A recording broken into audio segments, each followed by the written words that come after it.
Hello and welcome to the Acting Coach Network podcast.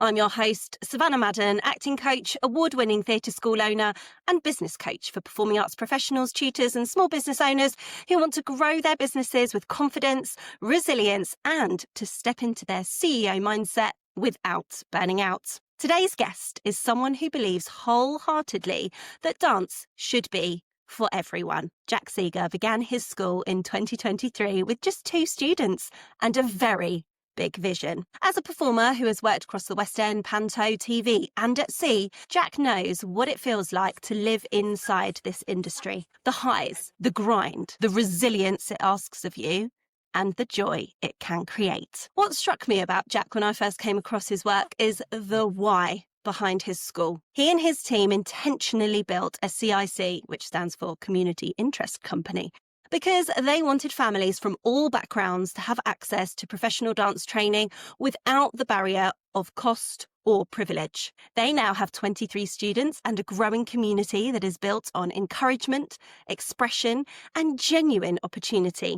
Today, we are going to go a bit deeper into his story, the personal journey that shaped his ethos, the challenges he faced in trying to grow a performing arts business in a world where budgets, burnout and visibility are very real hurdles, and the vision he holds for every child who walks into his classes. Jack Seager, welcome to the Acting Coach Network podcast. Thank you for having me. Oh my God, that made me quite emotional when you said all that. I was like, oh, I did that. Yeah, absolutely you did. And you're so new to owning a business. Your business is only 2 years old, so you've already achieved so much in such a short amount of time. But anyway, I don't want to do too much of the talking here. Let's get right to it. Let's get to the beginning. Can you tell us about how you started in the performing arts and then what led you to starting your business in 2023? I started as a child, really young, probably about 5, 6. Just went to a local stage school, nothing fancy about it, church hall, did comps, did shows, and I was addicted, absolutely addicted. My first stage school, there wasn't like a huge amount of opportunity there. I was the only boy. They already had numbers. They already had really good dancers. So I wasn't really in that mix. So I used to go and get a pair of tap shoes from the cupboard, which were like silver sparkly ones with a heel, stand on the side and do me and my girl. I wasn't in the number. I just used to do it. And it was probably wrong, but I loved it. I just loved it. And then we went to, my brother is a dancer as well. He's an amazing technical dancer. And we went to another school where we studied IS2D.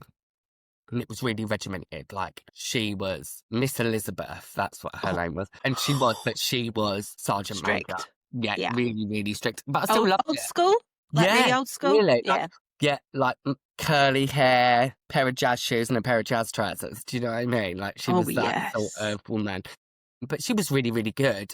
We probably owe a lot of our work to her. And she was IS2D, it was very regimented, it was very technical. And that, I stuck with it and I stayed there. But it just wasn't for me. I was very tits and teeth, if I can say that. I went for an audition for a show in the West End, Annie. And it was in a mall, like a shopping mall? Shopping mall, yeah. And got it. And then jumped onto the West End. That was it. Just like that. Amazing. Yeah, I was like... And when was that? I must have been about 12, 13 at that point. I'm 33 now, so it was a little while ago. And I did that, I want to say for about a year. I did that. And it was with a great company. Everyone was lovely. They loved us all. We was treated really, really well. And it was just a great experience. And then at that point, I knew what I wanted to do. That was it. I can imagine. Yeah, it's kind of like a make or break kind of role, isn't it? You either love it or hate it, I suppose. Yeah. Amazing. And then did you go on to train professionally as you got older? Yeah, I did. 15, I got a scholarship, full scholarship to Millennium Performing Arts with a Dada Award. And I was they don't exist anymore. I know it's so sad. I had one as well when I went to college. Yeah. Dance and Drama Award for those of you that aren't aware.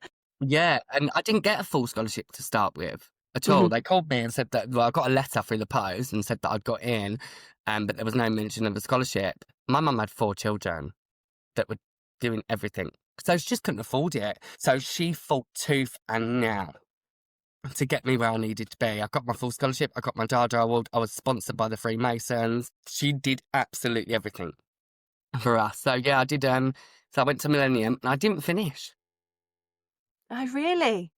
I didn't graduate at all. I left after a year. Mhm. I was sick. I was way too young. I was way too young, and I thought I was the bee's knees, and I thought I was amazing, and I didn't need anything. Yeah, so I didn't finish. And what did you go on to do after that then? I went and got a corporate job. Yeah, I Ooh. went and got a corporate job. And I still worked in the industry. I used to go at Christmas. I had a really good boss, and they used to let me go at Christmas. And I used to go and do panto Mhm. for Christmas. I stayed within the industry. I just flipped. I was like, I'm doing this, then I'm doing that, then I'm doing this, then I'm doing that. And then I was in Brighton for 4 months, or I was in Portsmouth for 2 months. So I still stayed within it. I just got a job. And then, so what led you to then open your own performing arts school? My partner, and we were sitting in, so organic, it just flowed. I was sitting in a pub and we was talking about it. And I also had a really good, I'm going back now, I'm flipping. That's all right. I had a really good teacher when I was in my teens called Katie Guyton, and she had one of the best scores for like competitions, exams. She was really, really good. And I went and compared for a show, and she said to my partner, he needs a school. That's what he needs. Once he gets a school, he'll be absolutely fine. So we were sitting in a pub one night, and we sitting there speaking about it, and Lee said, let's do it. And that's what we did. And am I right in thinking that you had the idea on the Saturday and launched on the Monday, or it was something like that, wasn't it? Yeah, we went and looked at a premises on the Monday, and we was open on the Sunday. 7 days later.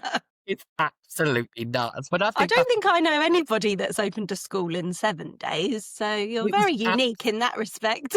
It was just crazy. It was great. And I thought I was going to be the next Sylvia Young. Do you know what I mean? I thought I was going to have a line around the block.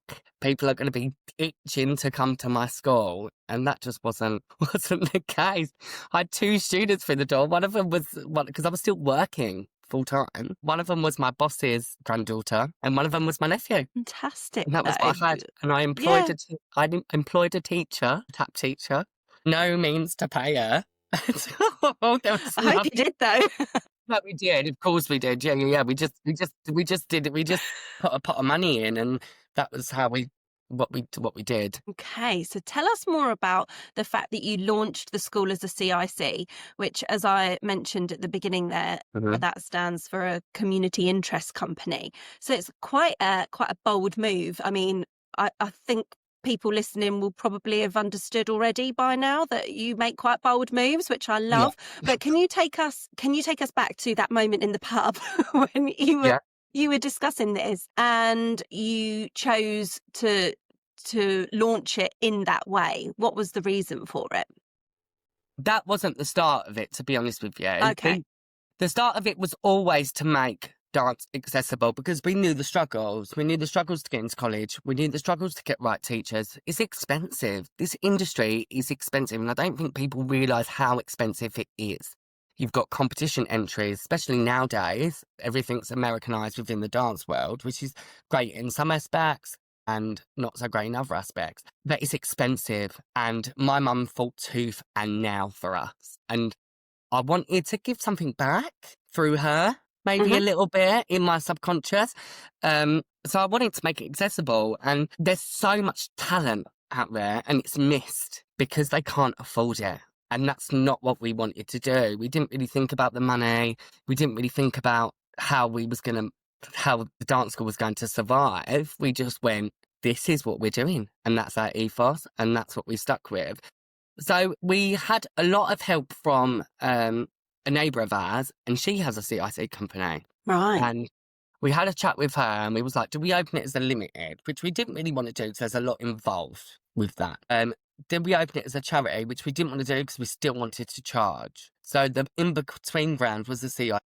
Right. And can you talk us through how that works, what it looks like as a business owner, being the front man, as it were, of a CIC company? Yeah. What does that look like? So what it is, and this is just my Blake understanding of it, my partner's really involved with our business side. It's allowing you to access funding, access broader opportunities financially and still being a community interest company. So still being something involved with the community that of maybe there's students from a low income or from a high income. There's no switch. So as a charity base, from my understanding, for the charity base, you can't charge nothing. It has to be a free process. Okay.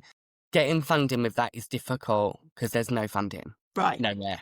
Yeah. So it allowed us to still charge our students for their classes, their competition entries, their costumes, their show stuff, and enabled us to get funding for the people that weren't able to do that. So they didn't miss out on an opportunity. That's the way I took it. When your participants pay for their sessions, are they at a subsidised rate, or Yes. is it that so they pay a part of it and then the funding that you access pays Yes. the other part of So it? so the funding, we have a pot and they pay their tuition, which covers our heating, our rent, but the funding comes in for competition entries, a coach, costumes, tickets, people that can't afford to come and watch their kids. We will use that. So we'll go, we've got it. And that happens. Sometimes I might have 4 or 5 people that can't access that. Sometimes I will have 2 people that can't access that. So it just differs. We basically just go, no, you're doing it. Don't worry about the financial stuff. We've got it. That's what we do. So you're just removing all those financial barriers to allow students from all walks of life to be able to access your classes. And tell us, what classes do you offer? So we offer tap, modern, ballet, acrobatics. We've now just started to launch our Lambda stuff with you, obviously. So my partner's doing that, who has no background in dance. So he's using the course that I launched recently to then launch Lambda lessons in your school. Yes. That is unbelievably exciting. Also unbelievably exciting that he's been following my training and I haven't even met him yet. That's so brilliant to hear. I'm delighted to hear that because obviously that is what my courses are for. They're for people to launch their own Lambda lessons or to refresh their current knowledge, feel reassured that they're doing all the right things. And obviously as he goes through the process, he can keep on referring back to the course, which he's got lifetime access to. So all good there. Yeah, he loves it. It's amazing. Brilliant. What I want to talk about now is the fact that you started off with your 2 students, your boss's granddaughter and your nephew. But it's not by accident that you have then managed to increase your cohort to 23 students. And I know that further growth is part of your business plan. So what were those early days like, though, when you just had the very small amount of students? Did you have doubts? Did you feel overwhelmed? Like what was happening for you guys then? I never really thought about it because it just happened really rapidly. Like that week we had 2, we had 4, we had 6, and I just rolled with it. I just went with it, and there was no way, especially in them earlier days, because I've got my whole social background and friends are dance school owners, and I sort of went, there's no way I'm going to let this fail. Not in a million. It's my ego. My ego is absolutely massive. And I just went, no, I'm not doing it. It's having that unshakable belief, though, to succeed. I know you've just branded it as ego, and that's absolutely fine. But I do think that people from a performing arts background are made from a different set of grit. I think I called it the special sauce with another guest the other day. And I totally stand by that. But I think if you've been to drama school, been to performing arts school, you have just experienced a different kind of training. And I think that it converts beautifully into being a business owner. And so many of us in the creative world come from a creative background, not a business background. But having that grit and determination, I think, really speaks volumes to how people can run their businesses. And I learned on the job. Like, I just learned on the job. I just went and did contracts, and I learned on the job, and I learned how to behave, and I learned that you really have to be resilient. And I was really blessed with confidence, bundles and bundles and bundles. If you told me I can do something, I'd do it. And I was really blessed with that. So I was a little bit more resilient. And that factored out throughout my life, really. Because the only way I thought I was going to get anywhere was by being that person. Be this bundle of confidence, fake it till you make it, really, but without faking it. Do you know what I mean? I knew what I was doing. I'd really good training and I knew where I was going, and that's what I did Yeah, without fantastic. even realising that I did it. Yeah, I've heard that a lot though. I can kind of resonate and relate with you a little bit from my own experience, where sometimes you just want something so badly, or you want something Yeah, to succeed, that you kind of don't really know how you're feeling when you're in it. It's only when you reflect back and you're yeah, like, oh my gosh, yeah, I yeah. just put my best foot forward and I just got on with it and I was really resilient, but you can't quite explain how How maybe you did it. Yeah, you you did just it. go, yeah, you just go channel vision and you go, Hmm. and that's where Yeah. you go. Well, that's really interesting that you say that, because there is actually quite a lot to be said about working in your peripheral or working in tunnel vision, Yeah, because when you're working in tunnel vision, you're actually in that hyper focus mode where yeah, entrepreneurs tend to be able to get a lot more done in that yeah, state. And then you work more in peripheral when you're working, on stage and being able to see everybody else around you, maybe doing public speaking or something like that, yeah. because then it lessens that flight or fight mode Oh, it's like, response. yeah, So yeah, it's really interesting. yeah, Marketing and visibility, come on, huge challenges for all of us, isn't it? I yeah, think the visibility is like a massive buzzword in the online space at the moment. Everyone's talking about trying to be visible, feeling a bit invisible and all that sort yeah. of thing. But what's been the most surprising or difficult thing that you've learned about trying to reach your local community to fill your classes? Schools. We are surrounded by schools. And this was my idea. I'm going to walk into the schools with a load of leaflets and I'm going to go, these exams have UCAS points, blah, blah, blah. They're going to flop. And it just wasn't like that at all. Because we have after school clubs now, we have all these things. They wasn't that interested in a local dance school down the road that were doing competitions and shows. Hmm. I just wasn't interested in it. So that was difficult. That was difficult to get my head round. I ended up getting really frustrated with it. Um, why don't they want to do this? I don't understand. It's not just about the dance, it's about the connections. We've just had COVID. Kids are not sociable. So I really try to make that part of the learning and the growth, not just the dance. Hmm. And yeah, we found that difficult advertising through the schools. Unfortunately, with schools, they're full of gatekeepers to stop lots of people getting in, because Yeah, they are obviously approached by all sorts of different people, and the school administrators are school administrators. They're not, people that can read exactly who's yeah, emailing them coming into the school. They're not sort of yeah. personality experts or anything like that, are they? I'm so dyslexic. It's unreal. Like, so writing an email would take me 3 days. Like, it's Yeah, a nightmare for me. But going down the road and popping in the office with a couple of leaflets and this, it's better for me. absolutely. And Yeah. we just felt like it was really hard actually, because we felt like we was just getting slammed, like the door was just getting slammed. And at one point we was probably like, is this going to work in this area? Is this going to work with the kids now? Because the kids are very different. And I was looking at it as like, everyone's like 8-year-old Jack, and they're not.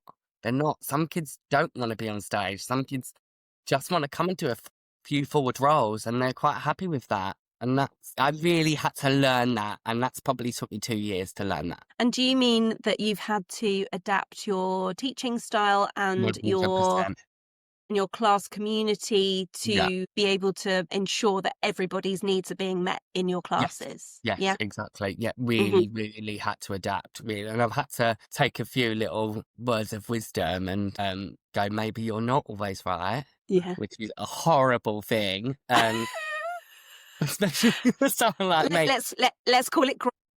Yes, yeah, yeah, exactly. I've really had to grow, and I've really had to go, look, if you're going to make this work, because at one point it was like, do I do this my way and it possibly doesn't go as well? Or do I take some advice and get quite a good little school Mhm. together and a good bunch of students? And to me, that was more important than doing it Jack's way. Absolutely. What a fantastic thing to be able to realise in such a short space of time as Yeah. well, because there could be some people out there who just keep on banging the drum for 5-10 years and wonder why they're, not Yeah. making any progress. Not saying that your way wouldn't have Oh, succeeded, I but don't it think it would. sounds... Yeah, and I can admit that now. Like, I'm really tough. And I Mhm. need to remember that some of my students are 4 and they're not 18. Do you know what I Mm. mean? But then on the same time, you get some really good ones that really want this, and then you can direct that and you can point that in that right direction. And then this kid is just happy, and that's fine too. Do you know what I mean? And I was like, It's so great to hear you say yeah, that. Yeah, that's yeah. And brilliant. not everyone wants to do this. Not everyone wants to be a dancer, but they like coming, and that's Mhm. okay. That's So yeah, brilliant. I had to learn that very quickly. So Mhm. yeah. So I was gonna ask you about how your personal journey as a dancer has influenced your approach, but I feel like you've just answered that really. But do you think that there's anything about being a theatre school owner that has taught you about self-belief within yourself and about how you do show up as being quite resilient? Yeah, sometimes I'm too resilient. Mm-hmm. Sometimes that's Okay. too much. Like, for instance, let me give you an example. I put something out and I go, we're going to dance at the fair. And 6 parents come back and go, we're busy. What do you mean you're busy? Like, this is important. And I had to sit there, and that's my resilient side. That's where I'm sort of at. I think dance to me is the be all and end all. Yeah, that's my life. That's what I've worked hard for. But it's not everyone. Mhm. So that resilient side from my background and the work journey is this, but then I also had to weigh it out. Does that make sense? Is that making sense? Yeah, so basically what you're saying is that sometimes you are so focused Yes. and have your sights set on something and Uh-huh. you think it's so brilliant that you're like, well, obviously everybody else is going to want to do that, Yeah. but they might be going to someone's birthday party on the Yeah. day of the fair. Yeah. Well, they're Or, they busy. got their nana and granddad coming round or, whatever it is. Yeah. And that's just been a bit of a mindset shift that you've had Yes. to go through to just remember that everyone's got their own lives and loads of other things going on. And as you've already mentioned as well, that not every child might want to perform at the fair. And that's okay Yeah. too. That's okay. Hmm. Yeah. And I Yeah. had to learn that. I Mhm. really had to learn that because couldn't understand that. Yeah. But that's because that's my life. It's not theirs. And I found myself projecting that. I think a lot of dance teachers will relate to that though, Yeah. because I don't know many dance teachers that are quite like laid back and nonchalant. Yeah. Most dance teachers I know are in the thick of it because they live and breathe it. Yeah. Um, And that's okay too, because that's how you make Absolutely. successful dancers. And Absolutely. And that's what makes a successful school in terms of having that passion yes, 100%. But it's obviously just making sure we balance it with coaching our young people. But it yeah, seems that you're doing a brilliant job of, I'm trying. noticing, Yeah, yeah, where yeah, you need to maybe just relax your expectations a little bit of younger people and of families and their life balance and things like that. But what would you say has been the toughest part of running your school that maybe people don't see from the outside? emotional attachment. I did not think that I was maternal at all. I was like, they're a dancer, they're a kid. If it's not good enough, that's not good enough. And then because we have lost kids to dance, and we have dropped and grown and dropped and grown, and that's Yeah, great for the just business. normal. Yeah. When we lose a student, it absolutely breaks my heart. And not just because of the dance or stuff like that, because you get emotionally attached to these kids. And if any dance teacher says, I don't know how they're doing that, and can they give me a bit of advice? Yeah, no, I don't think I know anybody that would be Yeah, able to be like, oh yeah, whatever, I don't mind, emotional attachment. because Yeah, you get to know the child, you get to know their family, you get to know what their other interests are outside of the dance yeah, studio, or the acting studio, wherever you are. And, you have a very intimate school as well. Yeah. Just like I do. I know everybody. And you just know stuff about these It's people and you rejection, know isn't it? them, and they're not just, 100 kids in a couple of classes that you don't have a clue about. And I'm not saying that if you've got 100 kids in your school that you don't know all of them either. Yeah. But yeah, that's really interesting because you're so invested in their future as well, right? And it also goes to rejection, doesn't it? Yeah. Like when you think of your first dating and that person says that I didn't want to be with you anymore. So say your first love, that person says they don't want to be with you anymore, that's rejection. Mm-hmm. Yeah. That goes back to that. And it's actually a normal thing. I used to think it was something, I was like, oh my God, there's something wrong with me. But it's quite normal. No one likes rejection. It's like the same thing within our industry. If you go to an audition and you don't get the job, no one likes it. And it's the same thing. And you have to recognise them. I was literally just going to say, and I think that the performing arts industry is one of the biggest industries where rejection is just like part and parcel of it. It's just like quite a normal part of it. Whereas, of course, people who work in different industries, I know that people go for interviews and they might not be successful and they get rejected and things, but it's on such lesser basis. It's so few and far between. I think of my partner who works in the corporate world, and he had the same job for 20 years at one point. Yeah. And I just can't even imagine that. I was working in a secondary school as a peripatetic lambda teacher, and I left that school in the summer of 2025. So only a few months ago, and I was there for 5 years. It's like one of the longest jobs I've ever had in my life. And I only left because I just knew that I wanted to pursue more of this work, doing the podcast and things. And I just wasn't able to give this as much attention as I wanted to doing that role. And I was really sad to leave it because the team I work with were amazing. The children were amazing. But, you just have to move on. And I look back and I think, how did I stay there for 5 years? That's so unlike me. And it's scary, isn't it? Like, to me, that's not scary. And to you, that wouldn't be scary. But when I opened my school, I was still working full time alongside that. Yes, exactly. And then the second year, I was like, I need to leave. And my partner was like, what do you mean? Like, you can't leave? You can't do that? And I was like, no, this is actually quite normal for us. Mm-hmm. So, yeah. Yeah. Yeah. It's interesting, isn't it? Our different mindsets. Yeah, the different mindset. So you're passionate about the sort of expression that dance can offer. It can be a space for children to process their emotions, express themselves. So how do you guys nurture that confidence and emotional awareness in your students? I'm a little bit old school in that sense. How do we nurture that? We give them the best training we can. We nurture them when they fall. We pick them up and tell them to carry on. We praise them when they've done something right. And if they've not done something right, but they're this close, we praise them again and then we work on it. That's how we do it. Yeah. But we're tough when it's a bit like, come on now, you're being competition. Yeah, exactly. One of my students, and she's really, really young, and I love her dearly, and she's brutal. She's really honest. And we was doing rehearsals for a show that we was doing with Showtime Future Stars, and I didn't shout that day. I just went, it is what it is. Let's make it work. Let's be calm about it. And she come up to me and she went, are you okay? I said, yeah. You gotta love them, haven't you? Yeah. But do you know what? But they're fine with it because they're so used to it. Like, it doesn't bother them. Like, when I mean shout, I don't mean shout in a bad way. I mean, no. I was just going to say the difference between shouting like, yeah, rubbish, like that we would never ever want to hear anybody shouting to children or adults, to be honest. But the difference between being a dance teacher is, as you say, you've got the 5, 6, 7, 8. Knows me, and she knows me well enough that wasn't normal for Jack. And she was like, are you okay? And she's 4. Oh. She's like, are you okay? Shall we do that again? And I was like, yeah. And I was like, do you know what? It's fine. That was fine because I was worried that I was doing that too much and I was over pushing and over exuberating it. But I wasn't. And it was fine because one of my students said, that's not okay, Jack. You can't say, yeah, that was great because it wasn't.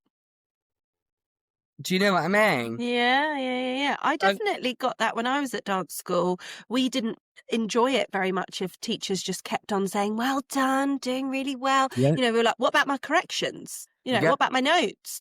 Yeah. I know I'm not doing all of it properly, you No. know. And there's some kids that I can't do that with, and I know I can't do that with them because that's going to hinder them, and that's not what we want to do. We need to sit like, there's some kids that I have a really good chat with, and I go, it wasn't that great that day. Why do you think that wasn't great? And they will explain it to me. And then I've got some kids, I'm like, what was that?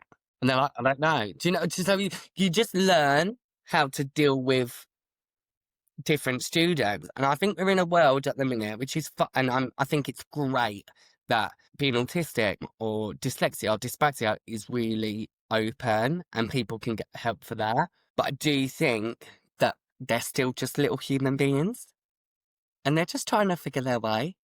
And we're trying to figure out how to work with them and get the best out of them. So sometimes you can be really on it with a child, and sometimes you have to change that. And both of them are fine. That's my personal opinion. That's what this is all about. You're sharing your experiences, Yeah. your opinions, your way of doing things. So, for anyone listening who's thinking about starting their own performing arts school or just a creative business in general, what advice would you give to them from your experience about when you've been in the trenches, shall we say? Check your area. Check your area. Check who's around you, if there's any schools around you. Check how many children are in that area and go for it. That's what I would say. Just do it. Just do Love it. it. Yeah, Why not? absolutely. Get yourself a logo. Get yourself a logo. Don't even think about the other stuff because it'll change. Everything will change week to week, and it'll change month to month and year to year. But just go and do it and find your way. And don't think that this is going to make you money because it's probably not for about 5 years. You have to do it for the love, and that's would be my advice. If you love something and you truly believe in what your brand is and what you can create and what you can offer, then just go for it and pick up the phone. Pick up the phone. Message people that you don't even know that have got a school and say, look, I'm looking to do this. Can I have some advice? Because 9 times out of 10, they will help you. We've met some amazing people within this industry, like Chantel Kemp. She owns DDA, very good friend of mine. She tells me brutally what I'm doing wrong and what I'm doing right, and I love her for it. Katie Guyton, another one, she really helps me. Becky O'Brien. I've got a list of people that I can call and go, I'm having a really crap day and I don't know why, and they will help you. Just like we're a community, and I think that you should be able to do that. I think more theatre school owners, so anybody who's a performing arts professional, needs to do more of that. I think there needs to be a lot more collaboration and less competition, for sure, between owners, because most of the time we're not competing with one another because we're in our own areas. You know, it might be a little bit different if you've got a school down the road, but I think still go for collab over competition any day of the week anyway, because you're going to get better results. But saying that, if there's a school down the road, okay, I think that's because people are scared that people are going to take students. That's the reason they don't collab. Brutally honest, they're scared they're going to take the students and they don't want to lose them. And I get that. But if you are loyal and there's a school down the road and that student comes to you and goes, I want to move to my school or whatever, the first thing you do is get on the phone to that teacher and you go, I've had this call. What do you want me to do? The respect you earn from that Absolutely. is like no other. Honesty, integrity, authenticity. Yes, 100%. exactly. And I do believe in that. I think you can do things without treading on people's toes. You can. I completely agree And with that's you. the whole industry. The whole industry is not necessarily if you're the best dancer, singer, actor, but if you're easy to work with, you're going to get booked. And it's the same without being a dance school owner or being a drama school owner or a theatre school owner or a football coach or a rugby coach. It's the same. If you are easy and you get along with people and you're pleasant and you're polite, you're fine. It really costs nothing, doesn't it, to do all of those things? No, 100%. and they've probably got a better idea that you can probably change about and say, can I do this? And just change the wording. And 9 times out of 10, they're going to go, yeah, do it. So that would be my advice. And your debut show is coming up in March 2026. So what can you tell us about it, and what and how would you love your audience to feel when they come and watch it? I just so the show debut, I wanted to do a show for the 2 years that I was open. And everyone was saying to me, no, you haven't got enough to get students, you haven't got enough of this, you're not got enough of this, you're not going to make no money. So I took the money aspect out of it, and I went and knocked on a few doors, and I said, look, we've got this show, we're a CIC company, we haven't got buckets and buckets of money, can you help us? That's what we've done. So we've got loads of help from different companies. And Sponsorship. we've got sponsorship from a guy down the road that I just opened a bar. He's providing our bar work. We've got lights coming in. It's going to be an amazing show. And I just want people to feel proud of their students and proud of what we have built. We've got some amazing mums that really help. The whole thing is a community, and I just want that. I want that. Like, almost a bit like, do you remember Honey? Yes, of course. Back in the day. Do you know, like, when she puts on that show and it's all really great? That's what I want. Yeah, I love that. Yeah, and someone's done the signage, someone's done the programme, someone's doing the bar. We just want a massive community aspect. And obviously it's to help bring more students into the school. But if it doesn't and everyone has a good time, I've done my job. And that's it. Yeah. And earlier on, I asked you if you could give a piece of advice to someone who wants to start their own school.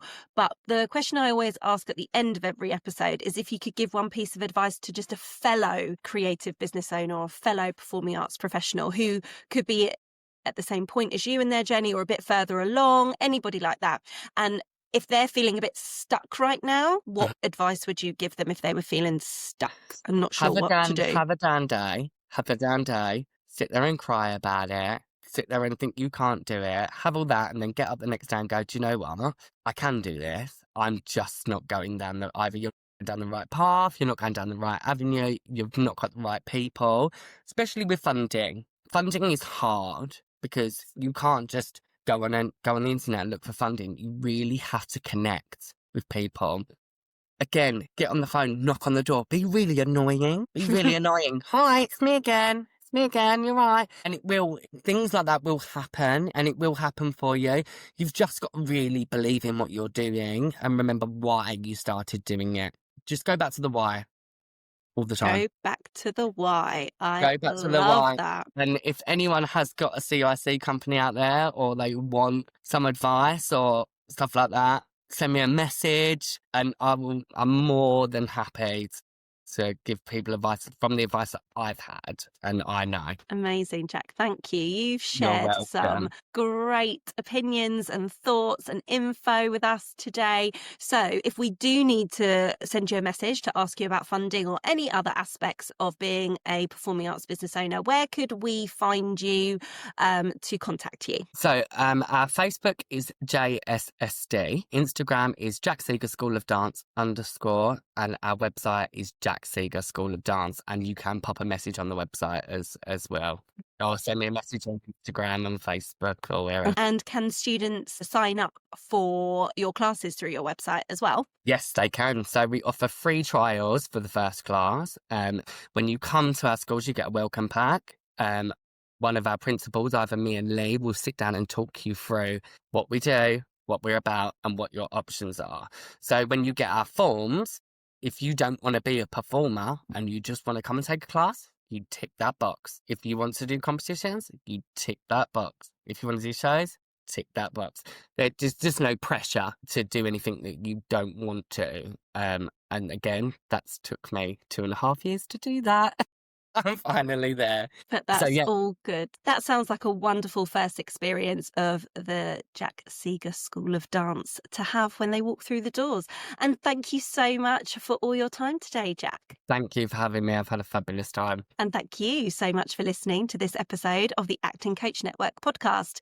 If you loved what you heard, make sure you're following. And if you've got a moment, I'd love you to leave a quick review or share the episode with someone else in the industry who might just need it. You can find me on Instagram at the Acting Coach Network, and if you prefer watching conversations, all of the video episodes are available on my YouTube channel.